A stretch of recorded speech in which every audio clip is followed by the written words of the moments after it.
Hello, everyone. Andrew Gay back for another episode. Tom Fox is out on assignment today. I have the pleasure of having two members of Marathon Highway, Rod McGehee and Reggie Knowles, join us today in the studio. Gentlemen, thank you for joining us. Thank you. Thank you.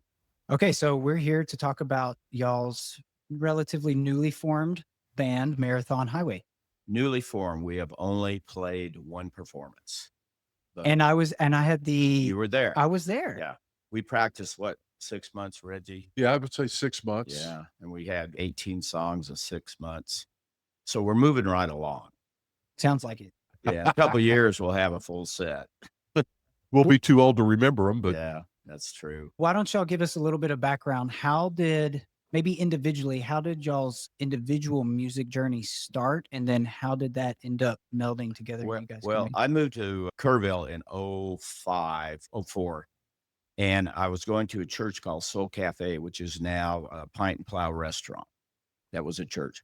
And Reggie was there in the praise and worship band. I had an opportunity to play with him, and we were friends ever since.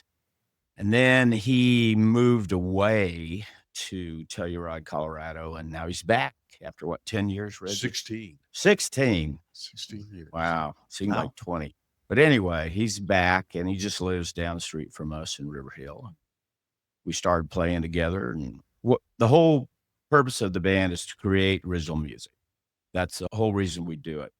And to write your own songs and find other band people that want to actually join in on that and contribute and bring that song to life is hard to find. But I would like to say, after all the bands I played in all my life, this is the best group of musicians for doing original material. Like Reggie will say, what about if we do this? Or what about if we do that? And another guy will chime in. And that's the beauty of it, because it's a blank canvas and everybody has a brush. So Rod's real humble because he wrote all these songs and he sings them and he does a great job. Sure. But the fun is that there really aren't any egos in this thing. We all want to make the song come to life. And so we all work towards that goal, and it's fun. I think if even one person wasn't having fun, I don't think we'd have what's going on. But everybody after every rehearsal that was a blast. Yeah, it's a blast. Okay, so how many members are in your band? 6. Yeah, 6. Okay. We had to think. So pedal steel guitar. It's not just guitar, bass, and drums. No. right? We got a pedal steel player, and I play keyboards. Jacob plays bass, and he is really. You remember how the Beatles used to joke about who the best drummer in the band was? And John said the best drummer is not even Ringo. Yeah. Well, the truth is the best piano player is not even me. Jacob is a classical piano player, but he plays a great bass.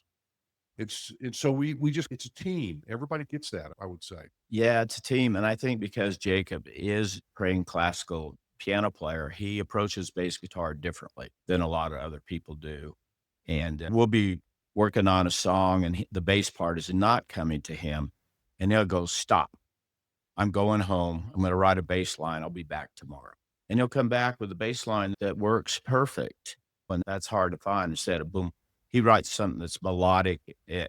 I think they call it music. Yes. Okay, so to that point, I have to ask, just as a wannabe musician myself, what do you think I'm sorry.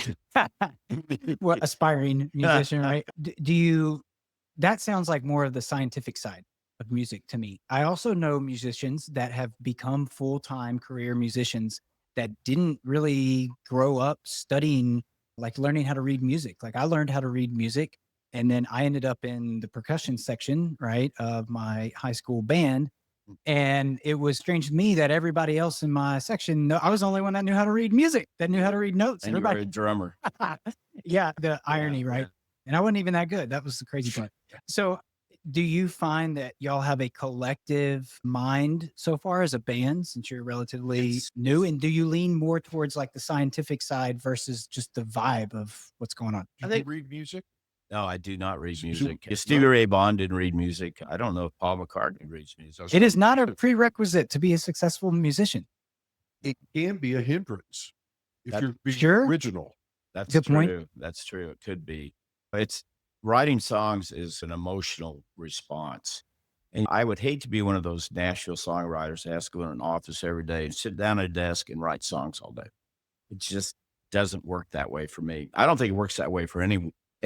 And that may be why we have the music we have now on country radio, I hadn't thought about that. because it has no depth to me. But And it's just like people wrote poems and then they try to put, what's the progression? Like CG, whatever. yeah, They just, that's it. it's gratuitous. They're appealing to a younger crowd because they figure that's where the future is as far as buying Yep. tickets to concerts and stuff.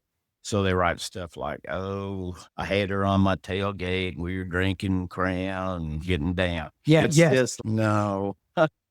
So when I write a song, it's like something I went through in my life that sticks with me, and it isn't constant. I'll have a spurt where 3 or 4 songs will come all at once.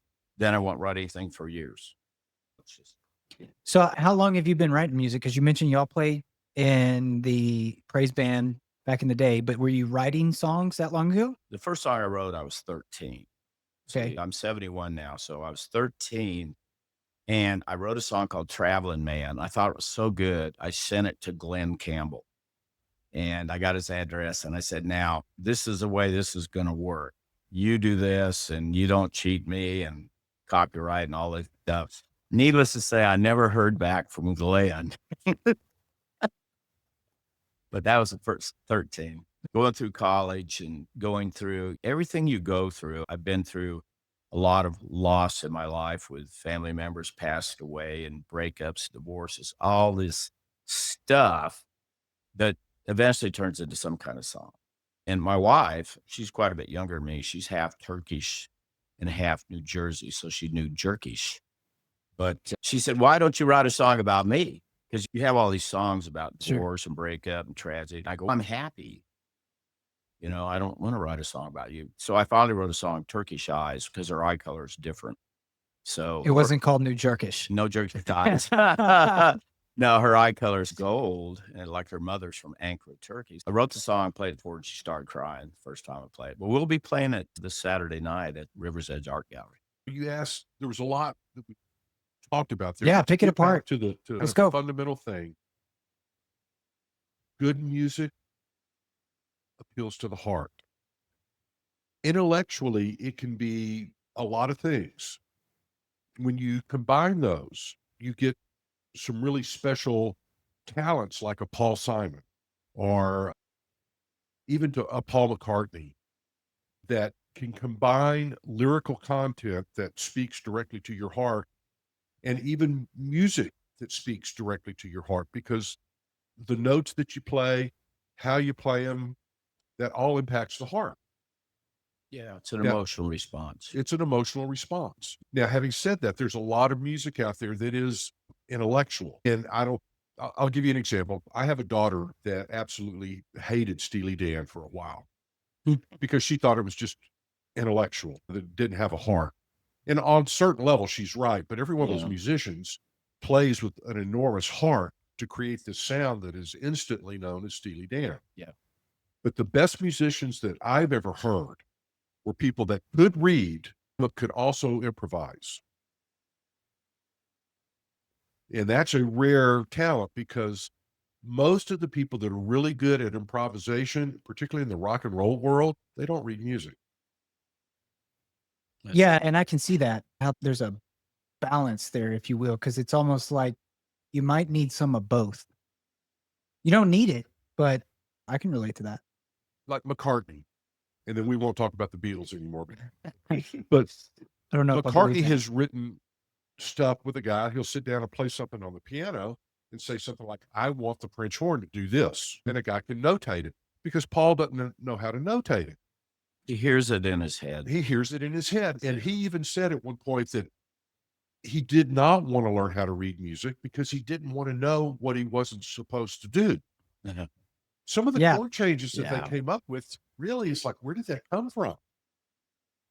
Because if you were just using the scientific, technical music Exactly. lens, you might not have done that. Exactly. Yeah, I remember reading about the Beatles in the early days when they were in Hamburg, Germany. There was an old man there that was an old jazz player, and he would teach George Harrison this new chord. and they would try to incorporate that chord in one of their songs. And if you try to play their songs, they have some very interesting, different chord structure. It's not just your average country Yeah. stuff. So I think a lot of times when I write, I try to make it interesting. I don't want to do what people expect. You talk about cerebral stuff, lyrics are important, I think, but back in the day when I was in rock and roll bands back in Iowa and Missouri in the 70s, we didn't care about lyrics. We just threw words in because we didn't care. And it was all about the music and how hard it was and how it made you feel. But I've grown into lyrics that are, I worked years and years in radio and television. So I was always writing TV commercials, radio spots, and they were 30 seconds long, or sometimes 60, but almost always 30-second spots. So everything you write had to matter. You couldn't have any extra fluff in there. Every word had to be an action word. Perhaps one word would take the place of a whole sentence. Sure. So I'm wondering why I'm doing that for years and years. And then I become the songwriter in this band. Okay, that's why I'm doing that. Because now I know how to write what counts. And it's not just what you say, it's sometimes what you don't say, what you leave out that matters. Wow. We work at it. Shift gears just a little bit, but I wanted to ask specifically about music as a medium to you guys, an art medium, because I know you're passionate about it and you've been doing it for a while. And frankly, I'm passionate about it too. But I just want maybe if y'all could say a few words about why, let's just say, not to throw other forms of art under the bus, but to me, music is probably like one of the top superior spot in terms of art mediums is as far as like I'm concerned, are my favorites, my preference. So would you guys say a few words about that music as a art medium? It's a universal language. Yeah, it is. To bring people together. You don't have to speak a particular language. You can go, and if you feel the rhythm, you feel it. If the words, whether you even understand what they're saying or not, somehow penetrate into your soul, there's just this thing that happens. To me, in fact, this is one of the greatest lines I've ever heard. Tom Petty. It's the only real magic I've ever seen in my life is music. Music can take you Powerful. back to a memory instantly. Can I tell a story? Yeah, please. Okay, so unsurprisingly, I have a younger daughter that is very active in the music world. And a number of years ago, maybe 4 or 5 years ago, she was playing a gig and I happened to be at it. And the band was a 9-piece R&B band. They had it going on. Horns, great drummer. It was awesome. But they're mostly playing dance music. And when you're playing dance music, everybody's just having a great time and they're dancing and they're drinking, and it's a wonderful thing.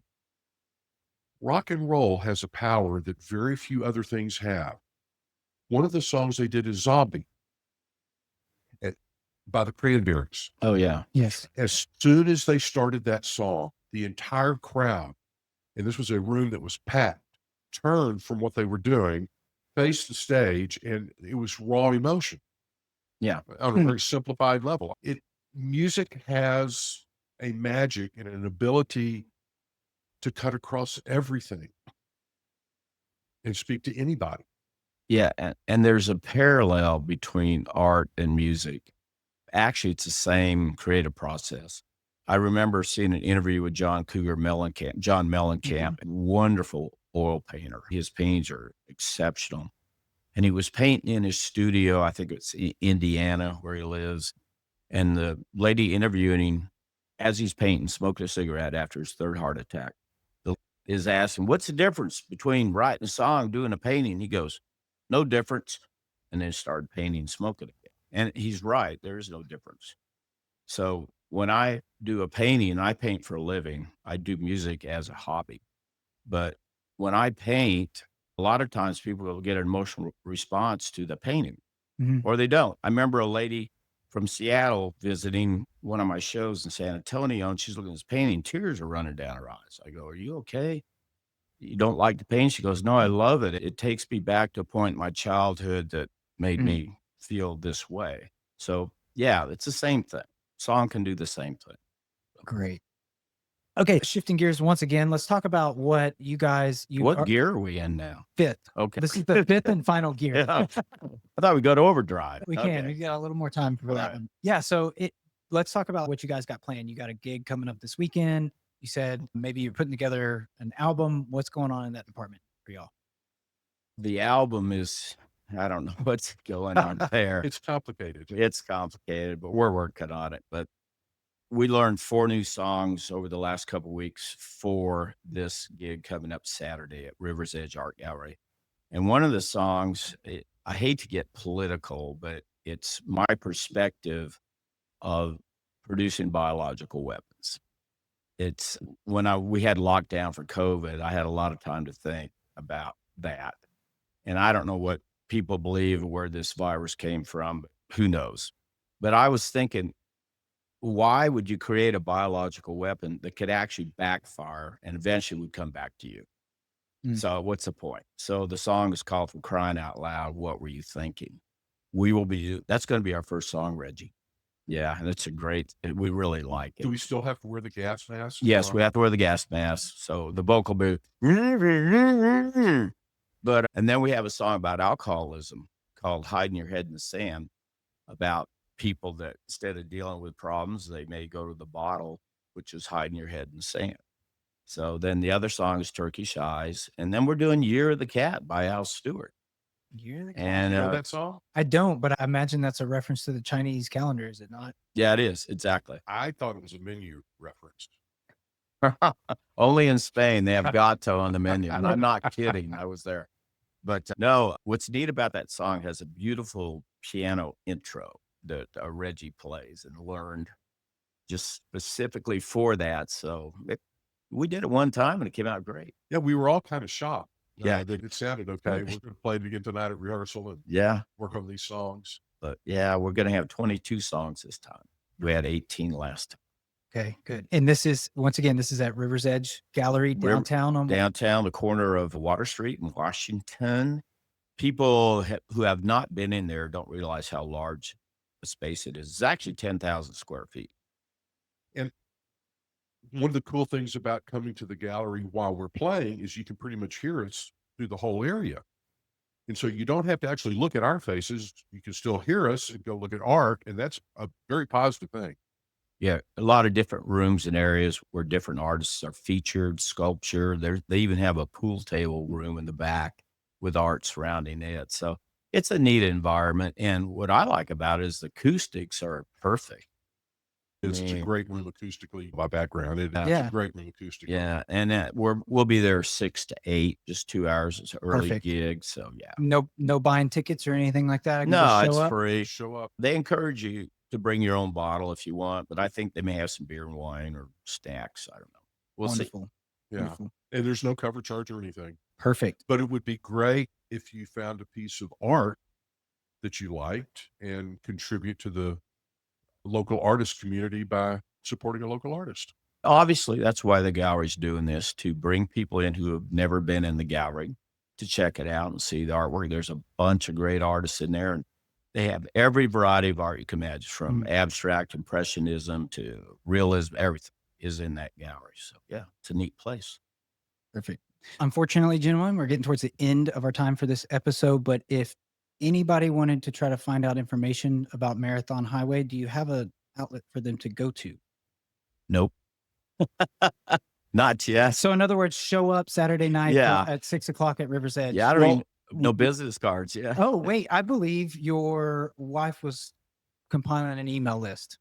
Yeah. For now, just contact Andrew Gay. Yeah. Since I can vouch for that. Yeah. Okay, good deal. All right, guys, thank you so much for being here. Look Thank forward you. to continuing Thank you this for having us. conversation. Thank you.